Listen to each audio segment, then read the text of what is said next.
कुछ आकृतियों का परिमाप निकालने के लिए सूत्र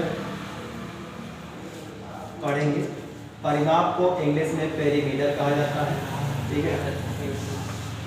परिमाप को मीटर कहा जाता है, ध्यान रखिए।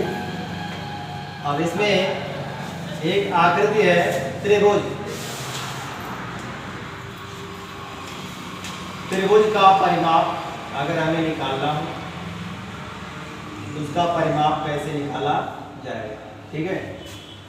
तो त्रिभुज किसे कहते हैं? जिसमें जो तीन भुजाओं से घिरी हुई और बंद या तीन रेखाखंडों से घिरी हुई बंद आकृति को त्रिभुज कहा जाता है।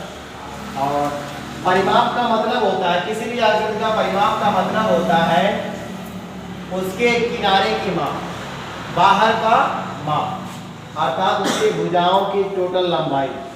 अगर इस आकृति की बाहरी माप निकाला जाए तो ये बाहरी पूरी माप कर लीजिए, यानी उसकी पूरे भुजाओं की लंबाई जोड़ लीजिए। तो ऐसे अगर देखा जाए तो मान लेते हैं एक त्रिभुज आप ले रहे हैं ए बी सी, और ए के सामने वाली भुजा, सिरे ए के सामने वाली भुजा ए है, सिरा बी के सामने वाली भुजा, देखो शीर्ष बी के सामने वाली भुजा बी और शीर्ष सी के सामने वाली भुजा सी। इस प्रकार से तीन भुजाएं हैं। तो त्रिभुज का परिमाप अगर निकालेंगे तो तीनों भुजाओं का माप जो होता है या लंबाई होता है उन्हीं को क्या कर दीजिए, जोड़ दीजिए। तो एक भुजा की लंबाई ए है, एक की बी, एक की सी, ए प्लस बी प्लस, इस प्रकार से त्रिभुज का परिमाप निकल जाता है, ठीक है। और इसी के परिमाप का जो आधा होता है उसे अर्ध परिमाप कहा जाता है। त्रिभुज का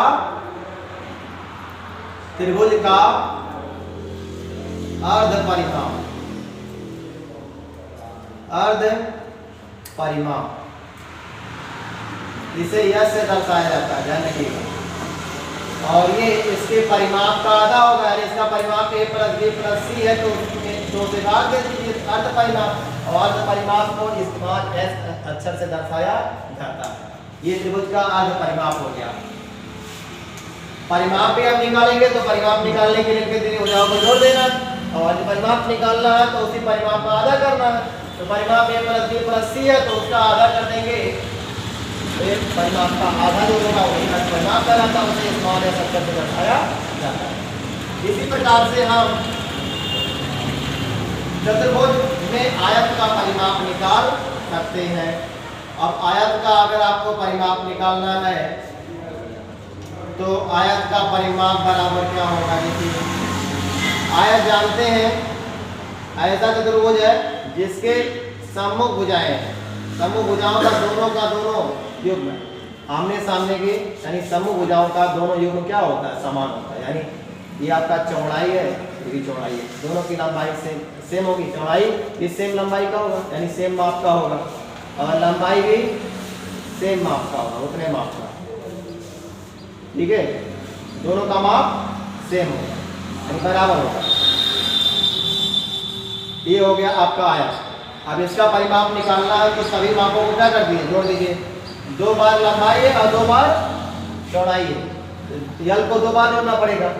अभी कभी यही तो बारी माप है, l plus B plus L plus B, तो बी 2 बार आया है, एल भी 2 बार आया, तो 2 बार लंबाई को जोड़ेंगे और 2 बार चौड़ाई, 2l प्लस 2 है ना, यानी 2 गुणे लंबाई, लंबाई का दुगना और चौड़ाई का दुगना, जोड़ दीजिए।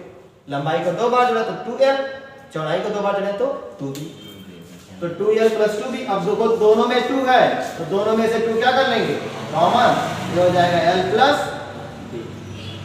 l हो गया लंबाई के लिए, b हो गया चौड़ाई के लिए। l से होता है लेंथ, लेंथ मतलब लंबाई, इसलिए l से दर्शाया जाता है। b से होता है ब्रीथ, ब्रीथ मतलब चौड़ाई, इसलिए इसे b से लिखा जाता है, ठीक है। ये सब ध्यान रखिएगा संकेत। ये हो गया आपका आयत के परिमाप का। इसी प्रकार से वर्ग के परिमाप का सूत्र निकालना है तो वर्ग का परिमाप बराबर क्या होता है, देखिए वर्ग का परिमाप। तो वर्ग भी एक प्रकार का चतुर्भुज है, लेकिन इसमें आयत और वर्ग में अंतर क्या है कि आयत के आमने सामने की भुजाएं बराबर होती हैं और साथ ही साथ उनके प्रत्येक कोण 90 डिग्री के होते हैं।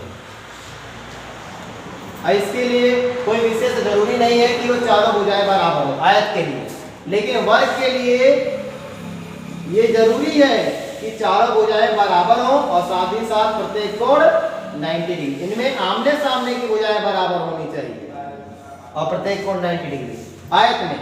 लेकिन वर्ग में क्या हो जाए, चारों भुजाएं बराबर हो और प्रत्येक कोण 90 डिग्री के हो, तब वो वर्ग होगा। तो जब चारों भुजाएं बराबर हैं तो अगर इस भुजा की लंबाई l है तो इसकी भी लंबाई l होगी, यानी सभी भुजाओं की लंबाई क्या होगी, l होगी। यानी इसके लंबाई और चौड़ाई दोनों के दोनों क्या होंगे, बराबर, यानी l और b क्या होंगे, समान होंगे। तो लंबाई और चौड़ाई दोनों जब समान होंगे तो दोनों को चाहे l मानिए चाहे दोनों को b मानिए, है कि नहीं, दोनों बराबर। तो दोनों के जगह पर l लिख सकते हैं, या हम इन्हीं दोनों को का माप हम a चाहे तो लिख सकते हैं। दोनों का माप क्या लिख दें, a। यानी अगर देखा जाए जिसका परिमाप लिखा जाएगा तो 2 टाइम हम लिखेंगे, तो ध्यान देना 2 टाइम लिखेंगे। और अगर देखा जाए तो ये भी इसका माप भी a होगा, इसका माप ये। अगर देखें तो चारों भुजाओं का माप a है तो चार बार a को जोड़िए, a को 4 बार जोड़िए तो 4 a हो जाएगा। और एक तरीका और भी है, इसकी लंबाई भी a है और चौड़ाई भी a है। तो इस हिसाब से ये 2 टाइम लिखेंगे और लंबाई के जगह पर a रख दें और चौड़ाई के जगह पर भी a रख दें, तो a क्या हो जाएगा, 2a। और इसमें 2 से गुणा भी हो रहा है तो 2 का गुणा होगा, कितना आएगा, 4a। a क्या यहाँ पर है, भुजा है, तो भुजा का 4 गुना क्या हो जाएगा, वर्ग का परिमाप। तो किसी वर्ग का परिमाप अगर निकालना है तो उसके भुजा का 4 गुना कर दीजिए, चाहे 4 बार भुजाओं को जोड़ दीजिए, किसी एक भुजा के माप को 4 बार जोड़ दीजिए और चाहे उसका 4 गुना कीजिए, सभी भुजाएं बराबर है। ये तरीका हो गया। ठीक इसी प्रकार से हम वृत्त का परिमाप निकाल सकते हैं। वृत्त के परिमाप को हम वृत्त का परिधि कहते हैं। तो वृत्त का परिमाप निकालिए, चाहे वृत्त के परिमाप को ही हम परिधि कहते हैं। वृत्त के परिमाप को ही परिधि कहा जाता है और परिधि को अंग्रेजी में सर्कमफेरेंस कहा जाता है। और वृत्त का परिधि बराबर होता है 2 पाई r। ठीक है, वृत्त का परिधि बराबर क्या होता है, 2 पाई r होता है। और हम जानते हैं कि ये वृत्त की त्रिज्या है और अगर देखा जाए तो यहाँ से लेकर यहाँ तक पूरी लंबाई क्या होगी, वृत्त के व्यास की लंबाई होगी। और वृत्त का व्यास वृत्त की त्रिज्या का दुगना होता है और वृत्त की त्रिज्या वृत्त के व्यास के आधी होती है। क्योंकि आपको पता जो वृत्त की त्रिज्या r है वो वृत्त के व्यास का आधा होता है। इसलिए हम चाहें तो इसको ऐसे तोड़ के लिख सकते हैं, ये 2 पाई है और r के जगह पर हम क्या कर सकते हैं, d/2 कर सकते हैं, 2 से 2 कट जाएगा तो इस हिसाब से क्या आएगा, पाई 2। और वृत्त के परिधि को, वृत्त का परिधि जो यहाँ पर दिया गया है वो एक तरह से कहा जाए तो वृत्त का परिमाप ही है। और वृत्त के परिधि को c अक्षर से लिखा जाता है क्योंकि c से सर्कमफेरेंस होता है। तो सर्कमफेरेंस यानी परिधि को हम त्रिज्या के रूप में भी लिख सकते हैं, इसी प्रकार से हम व्यास के रूप में भी लिख सकते हैं। तो इस प्रकार से देखा जाए तो इन सभी आकृतियों के परिमाप निकल जाते हैं इस प्रकार से, है ना। और इन्हीं सूत्र से हम वृत्त का परिमाप रखते हैं। ठीक है, तो इस तरह से आप निकालेंगे इसी सूत्र से परिमाप। ठीक है।